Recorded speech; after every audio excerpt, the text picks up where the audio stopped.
ఆండాల్ తిరువడిగలే శరణం. ఈరోజు తిరుప్పావై వ్రతం 7వ రోజుకి చేరుకోవడం జరిగింది.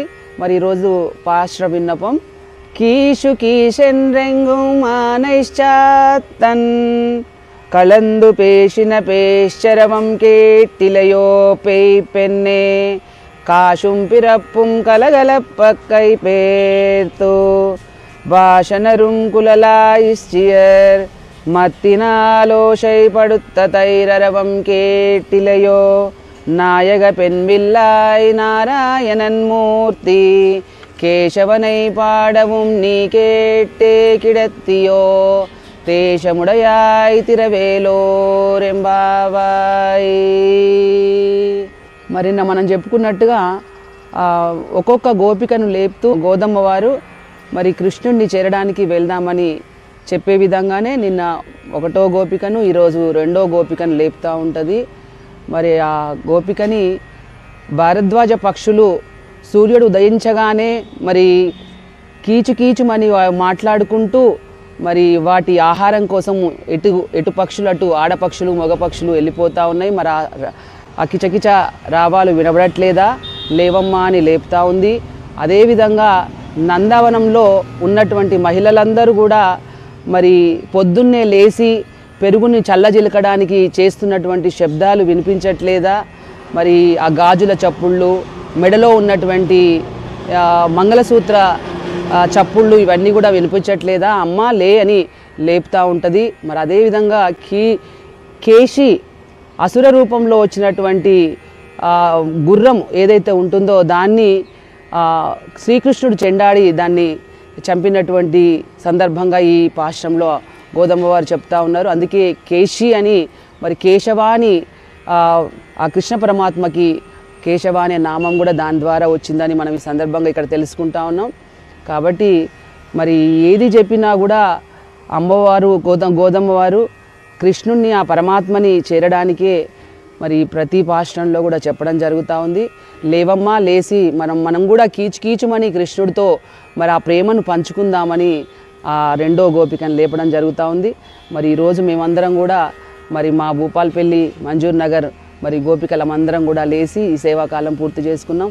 ఆండాల్ తిరువడిగలే శరణం. ఆండాల్ తిరువడిగలే శరణం. తిరుప్పావై వ్రతం 8వ రోజుకు చేరుకోవడం జరిగింది. పాశ్ర విన్నపం. ఈరోజటి పాశ్రం. కీల్వానం వెల్లెండ్రు ఎరుమై శిరువీడు மெய்வான் பரந்தனகான் மிக்குள்ள பிள்ளைகளோம் போவான் போகின்றாரை போகாமல் காத்து உன்னை குவான் வந்து நின்றோம் கோது கலமுடையை பாவாய் எழுந்திராய் பாடிப்பொறை கொண்டு மாவாய் பிளந்தானை மல்லரை மாட்டியா தேவாதி தேவனை சென்று நாம் சேவித்தால் ఆవావెండ్రారాయందరులేలోరెంబావాయ్. 8వ పాశ్రంలో గోదమ్మ వారు చెప్తా ఉన్నారు. నిన్న మొన్న మరి మొదటి గోపికను 2వ గోపికను లేచి కృష్ణుడి మరి నందవనంలో ఉన్నటువంటి అందరినీ కూడుకొని గోపికలను లేపుకుంటూ తీసుకొని వెళ్ళడం జరుగుతూ ఉంది. మరి ఇవాళ కూడా 3వ గోపిక మరి కుతూహలం కలిగినటువంటి గోపిక ఇంకా పడుకొని ఉన్నావేమమ్మా, అందరూ లేచి వచ్చారు లేమని ఆ 3వ గోపికను లేపడం జరుగుతూ ఉంది. అందరిని కూడా తీసుకొని సమిష్టిగా వెళ్తూ మరి చూడమ్మా తూర్పున తెల్లవారిపోయి మరి సూర్యుడు ఉదయించేశాడు, ఇంకా పడుకొని ఉన్నావు లేమని మరి ఆ గోపికను లేపడం జరుగుతూ ఉంది. ఆవులను కూడా మరి మేతకు వదిలేయడము, మరి ఆవుల గంటలో ఉన్నటువంటి గంటల శబ్దాలు వినబడట్లేదా, లేయమ్మా అని లేపడం జరుగుతూ ఉంది.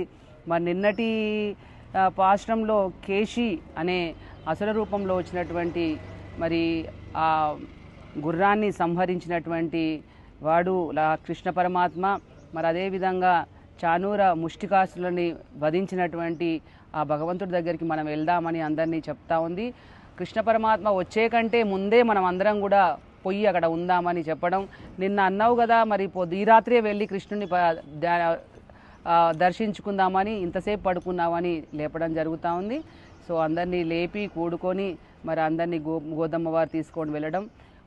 మరి ఈ తిరుప్పావై మొత్తంలో తిరుప్పావై చదవడం, తిరుప్పావై అర్థం వినడం, తిరుప్పావైని మరి మన జీవిత అన్నికి అనుసంధానం చేసుకోవడమే, మరి ఆ కృష్ణ పరమాత్ముని చెందడమే, వారి చరణాలని సదా మరి ఆ భగవంతుణ్ణి ధ్యానించడమే, మరి వారి లీలలని పఠించడమే అని అమ్మ చెప్పడం జరుగుతూ ఉంది. కాబట్టి వాళ్ళందరం కూడా మరి భూపాలపల్లి ఆలయంలో గోపికలందరం కూడా పెద్ద ఎత్తులో సేవాకాలం పూర్తి చేసుకొని ఈ పాశ్ర విన్నపం చెప్పుకోవడం జరిగింది. ఆండాల్ తిరువడిగలే శరణం.